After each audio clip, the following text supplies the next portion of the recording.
Good day, another vlog mga paps. For this video mga paps, tumawag pala yung ating tropa na si Rio. Ayusin daw yung kanyang motor kasi bangking daw yung kanyang front shock at tipos mga paps. At binakos ko na nga yung buong harapan niya at ipapaalay namin sa ROAS. At dito nga biyamahin na kami.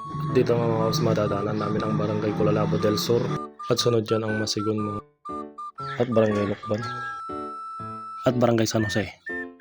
Tapos nadaanan din ang barangay Lanting, naman yung barangay San Luis at Rangayan. At dito naman kami sa may Cercados Motor Parts nagpatanggal ng front shock.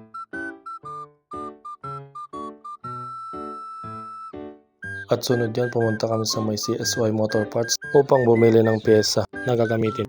At sunod yun ay pumunta kami ng machine shop at dito namin ipapaalay dito sa may Antolin yung tipos at front shock ng tropa.